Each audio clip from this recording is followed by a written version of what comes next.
ये है woman of the dead episode number 2। Episode number 1 खत्म हुआ था जहाँ पर हमने देखा था कि किस तरह से ब्लूम के हस्बैंड मार्क की मौत एक कार की टक्कर के कारण हो जाती है, मगर बाद में उसे पता चलता है कि उसे जानबूझकर मारा गया है। अब एपिसोड नंबर 2 शुरू होता है जहाँ पर हम लोग पास्ट में दुनिया को दिखाया जाता है, जहाँ उसके साथ एक और लड़की होती है, मगर उसे देखकर ऐसा लगता है कि इस समय इन दोनों को यहाँ से स्मगल किया जा रहा है और उन्हें काफी गंदी तरह से ट्रीट कर एक कार से दूसरी कार में बैठाया जाता है। और इस कार में बैठा हुआ आदमी दुनिया और उस लड़की को कुछ पीने के लिए देता है, जिसके बाद वो दोनों बेहोश हो जाती है। और जब दुनिया की दोबारा से आंख खुलती है तो वो अपने आप एक काफी खतरनाक जगह पर पाती है, जहाँ पर 4 लोग मिलकर उस लड़की को काफी ज्यादा टॉर्चर कर रहे होते हैं और उसके शरीर को काफी बुरी तरह से जख्मी कर रहे होते हैं। मगर उन सभी ने अपने मुंह पर मास्क पहन रखा होता है और साथ में उन सभी में से एक इंसान ने अपने हाथ में एक काफी पुराने मॉडल का कैमरा पोलोराइड पकड़ रखा होता है, जिससे वो उनकी फोटो खींच रहा होता है। मगर दुनिया किसी तरह से उसी हालत में वहाँ से अपनी जान बचाकर भाग जाती है और वो भागते भागते पास ही के टोल प्लाजा पर पहुंच जाती है, जहाँ पर पहुंचते वो बेहोश हो जाती है। अब हम दोबारा से प्रेजेंट टाइम में आ जाते हैं, जहाँ पर हम ब्लूम को देखते हैं और इस समय ब्लूम दुनिया को लेकर अपने घर आ गई है और यहाँ पर दुनिया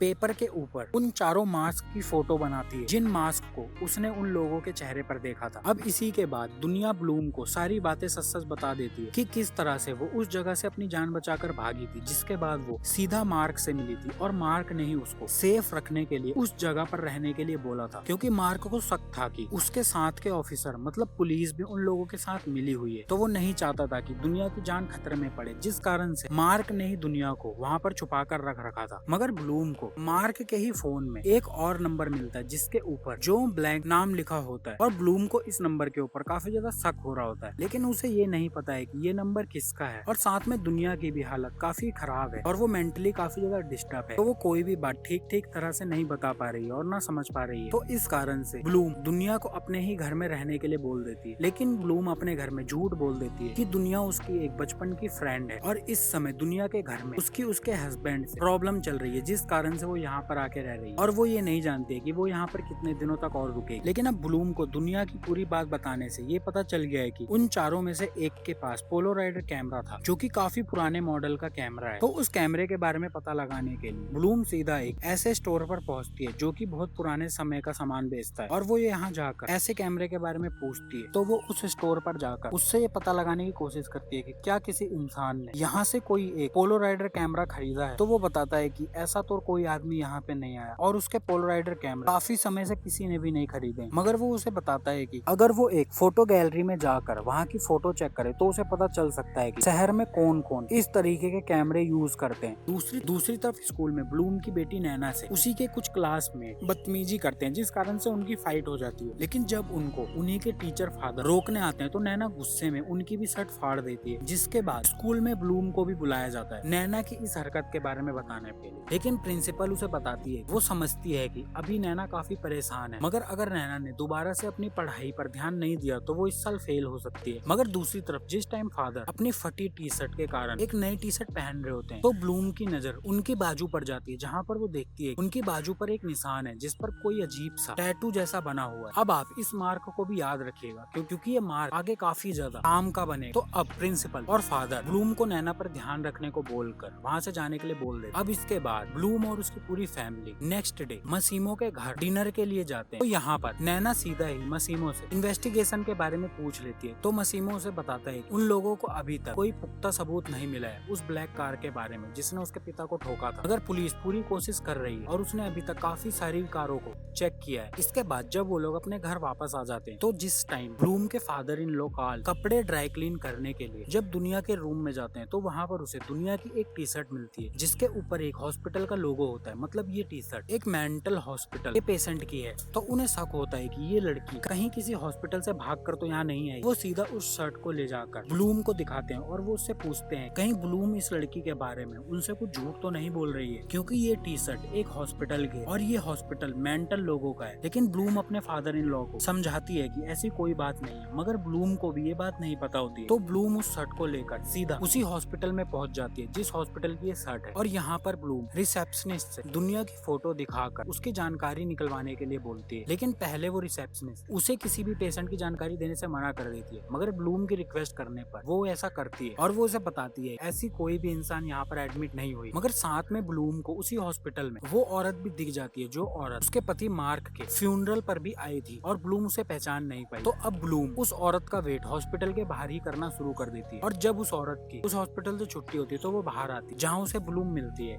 तो अब ब्लूम के पूछने पर वो औरत उसे बताती है वो मार्क को काफी अच्छी तरह से जानती है क्योंकि मार्क ने उसे उसके हस्बैंड से बचाया था, जिस कारण से वो मार्क काफी अच्छी दोस्त थी और साथ में वो दुनिया के बारे में भी जानती है क्योंकि दुनिया वो लड़की है जिसे मार्क यहाँ पर काफी जख्मी हालत में लाया था। लेकिन मार्क चाहता था कि उसके बारे में किसी को पता ना चले, जिस कारण से इस औरत दुनिया का ट्रीटमेंट बिना किसी डाटा एंट्री के किया था। मगर एक ही रात होने पर वो लड़की बिना किसी को कुछ बताए यहाँ से भाग गई थी और इससे ज्यादा ये औरत कुछ भी नहीं जानती और ये सब उसने केवल अपनी जॉब के लिए किया था क्योंकि वो दुनिया के भागने पर रिपोर्ट भी नहीं लिखवा सकती। अगर वो ऐसा करती तो उसी की जॉब चली जाती, इस कारण से उसने उसी बात को वहीं पर दबा दिया था। इसके बाद ब्लूम सीधा उसी टोल प्लाजा पर जाती है जहाँ पर दुनिया घायल होकर पहुंची थी और वो बेहोश हो गई। अब यहाँ पर टोल प्लाजा पर बैठा हुआ आदमी ब्लूम के पूछने पर उसे कोई भी बात का सही जवाब नहीं देता है। बस वो उसे इतना बताता है कि वो औरत यहाँ पर जख्मी हालत में आई थी तो उसने पुलिस को फोन कर इन्फॉर्मेशन दे दी थी। उसके बाद उसे कुछ भी नहीं पता है। तो ब्लूम उससे वहाँ पर लगी सीसीटीवी कैमरा फोटो मांगती है मगर वो आदमी उसे वो देने से मना कर देता है और वो ब्लूम को वहाँ से जाने के लिए बोल देता है। मगर ब्लूम के जाते ही वो आदमी जल्दी से उन सभी फुटेज को डिलीट कर देता है। पेज में दुनिया की फोटो होती है। अब ये होने पर हम लोगों का शक और ज्यादा बढ़ जाता है कि ये कोई छोटी मोटी कहानी नहीं है, इसमें कुछ बहुत बड़ा घपला है क्योंकि एक टोल प्लाजा वाला दुनिया की वो बात सुनते उस वीडियो को डिलीट कर देता है जिसमें दुनिया की वीडियो कैप्चर हुई थी। दूसरी तरफ घर पर अब दुनिया मौका देखकर उस घर से भागने की कोशिश करती है लेकिन बीच में ही उसे रेजा और ब्लूम के फादर इन लॉ पकड़ लेते हैं और वो दोबारा से उसे घर में जाने के लिए बोलते हैं। तो अब इस घटना से ब्लूम के फादर इन लॉ कार्ल को भी उस लड़की पर थोड़ा शक होना शुरू हो जाता है। लेकिन यहाँ ब्लूम अब टोल प्लाजा से सीधा एक फोटो गैलरी तक पहुँचती है जो कि इस सिटी की सबसे बड़ी फोटो गैलरी होती है। अब यहाँ पर उसे पता चलता है कि शहर में केवल एक ही आदमी है जिसका नाम एडविन है। वो ही केवल पोलोराइडर कैमरा से फोटो खींचता है और वो इसका एक बहुत बड़ा एक्सपर्ट है। तो एडविन का नाम पता चलने पर ब्लूम उसे गूगल करती है और उसकी पूरी डिटेल विकिपीडिया पर उसे मिल जाती है। जिसके बाद ब्लूम सीधा अपने घर पहुंचती है जहाँ पर उसके फादर इन लॉ कार्ल उसे बताते हैं कि दुनिया ने आज यहाँ से भागने की कोशिश करी। तो ब्लूम सीधा जाकर दुनिया से मिलती है लेकिन दुनिया अपनी इस हरकत के लिए ब्लूम से माफी मांगती है। तो ब्लूम उसे बिना कुछ बोले ही उसे माफ कर देती है। तो ब्लूम अब सीधा दुनिया को उस एडविन की फोटो दिखाती है गूगल कर। तो दुनिया फोटो देखते ही एडविन को पहचान लेती है क्योंकि एडविन वही आदमी था जिसने उन्हें कार में बैठा कर कुछ पीने के लिए दिया था, जिसके बाद वो बेहोश हो गई थी। मगर दुनिया ब्लूम को उससे दूर रहने के लिए बोलती है क्योंकि वो जानती है कि ये लोग काफी खतरनाक हैं। मगर ब्लूम इसके बाद गूगल से एडविन का नंबर निकाल कर उसे फोन पर बात कर उसे बोलती है कि उसे एक फोटो शूट कराना है, जिसके लिए एडविन ब्लूम को कल सुबह की ही बुकिंग दे देता है। अब डेट मिलने के बाद ब्लूम उसी रात अपने घर में रखी कई सारी चीजों की तैयारी कर अपने घर में रखी 2 इलेक्ट्रिक गनों को रेडी करती है और उन्हें चेक करती है कि वो अच्छी तरह से काम कर रही है या नहीं कर रही है। जिसके बाद वो अगली सुबह पूरी तैयारी के साथ एडविन के ऑफिस पहुंच जाती है और इस समय एडविन फोन पर जिस औरत से बात कर रहा होता है वो कोई और नहीं शॉन बॉर्न होती है। असलियत में एडविन शॉन बॉर्न का इकलौता लड़का है और इस समय शॉन बॉर्न एडविन को एक कल होने वाली मीटिंग में आने के लिए बोलती है क्योंकि एडविन और शॉन बॉर्न मिलकर एक साथ अपना बड़ा बिजनेस चलाती है। इसके बाद जब एडविन ब्लूम से मिलता है तो ब्लूम काफी सारी तारीफ करती है एडविन के काम, जिससे एडविन भी काफी इंप्रेस होता है। जिसके बाद वो दोनों फोटो शूट करना शुरू कर देते हैं जिसमें एडविन ब्लूम की कुछ तस्वीरें खींचता है। मगर इसी के बाद ब्लूम अचानक से एडविन को दुनिया के बारे में बताना शुरू कर देती है जिसे सुनकर एडविन काफी चौंक जाता है और वो काफी शॉक हो जाता है। अब पहले तो एडविन ऐसे रिएक्ट करता है कि उसे कुछ भी नहीं पता है और वो किसके बारे में पता नहीं क्या क्या बातें कर रही है। मगर एकदम से एडविन ब्लूम पर अटैक कर देता है और वो अपना हैवानियत ब्लूम को दिखाना शुरू कर देता है। लेकिन ब्लूम तो यहाँ पर पूरी तैयारी के साथ आई होती है तो वो जल्दी से अपनी इलेक्ट्रिक गन से उसे काफी जोरदार शॉक लगा देती है जिस कारण से एडविन बेहोश हो जाता है। और ये एपिसोड नंबर 2 यहीं पर फिनिश हो जाता है।